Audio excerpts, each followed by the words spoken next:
my channel. I hope you guys are all happy, healthy, and safe. So today I'll be showing you guys how I achieve my henna freckles. I've tried this a couple of times and this is what I have found to be the most natural, and yeah, I think they look pretty nice. So if you're interested, please keep watching. What I like to do first is to find a couple of reference photos just so that I know the sort of layout I want for the freckles. I prefer a light natural look, so that's kind of more concentrated across the bridge of the nose, but then also all over my face just to blend out any imperfections. It's important to buy chemical-free, natural, or pure henna because you're going to be using this on your face, and that's the safest kind for your skin.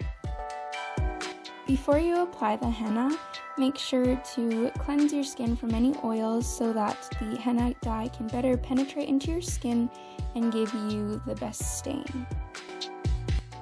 Using your reference picture, you're just going to start applying the henna in different sized and shaped dots on your face. I start near my nose because that's where I like my freckles to be the most dense, and it's an easy place to start.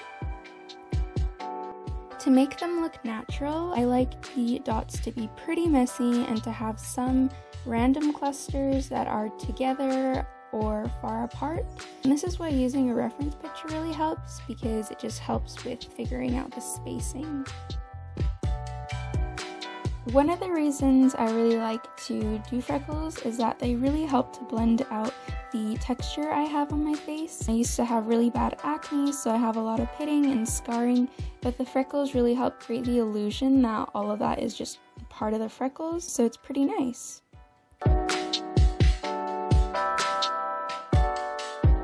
I also like to put some up on my forehead and around my eyebrows because I've noticed very rarely are natural freckles found solely across the bridge of the nose, so it just creates more of a natural look.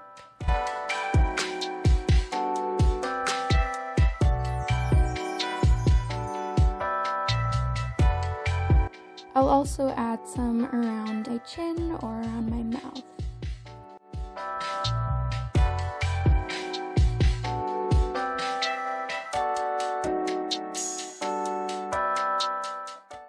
If you're not happy with any of the placements of the freckles, don't worry, you can remove it with a plastic knife, or I have this like yogurt ice cream spoon thing, I don't know from where, but because we are using natural dye, it won't take onto the skin immediately, and so you can adjust it until you are happy with how it's looking.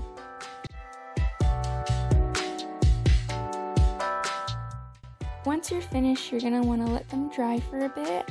You want to leave them on for a minimum of 6 hours, but the longer the better. To help the henna stay adhered to the skin, we're going to make a sealant. For my sealant, I like to use a mixture of sugar and rose water. You can also use lemon and sugar, but I wouldn't recommend that for sensitive skin. I don't use any exact measurement. You're going to want to add just enough rose water so that the sugar is saturated.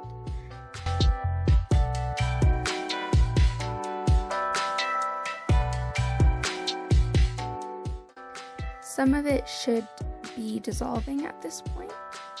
So we're going to microwave this mixture for about 30 seconds or just until the sugar is dissolved, and then let that cool. It should become a syrupy consistency and be a little sticky.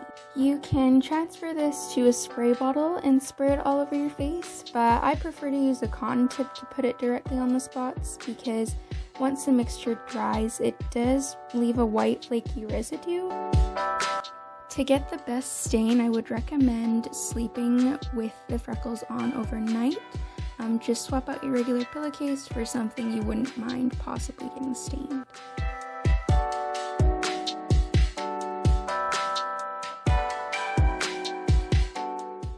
To remove the henna, you're going to want to use something to scrape them off. I'm just using the same spoon thing I used before, and it's recommended to not use any water. But because I do have some residue from the henna and I don't really mind them being a little faded, I will wash that area.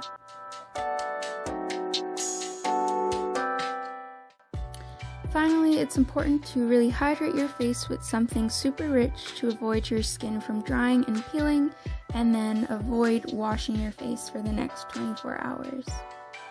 So this is how the freckles are looking right after I remove them. They're a little bit faint, but they should darken up just a little bit over the next couple of hours. And once they do darken up is when I'll apply the second layer just to add a little bit more dimension.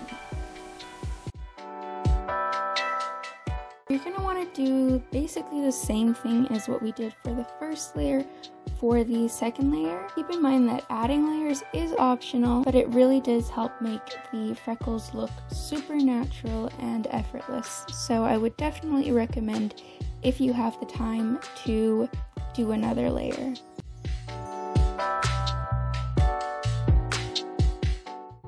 For any additional layers that you may be doing, I would recommend to leave it for either longer or shorter than your base layer, just to help create dimension with various shades of freckles.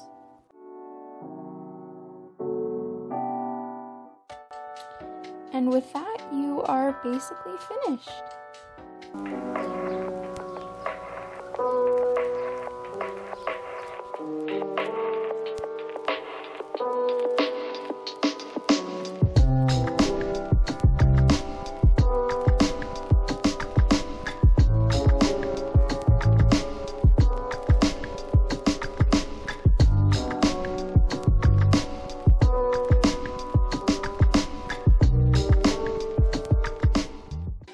So that is how I achieved my henna freckles. I hope you guys found this somewhat helpful. Please be sure to like and subscribe if you did.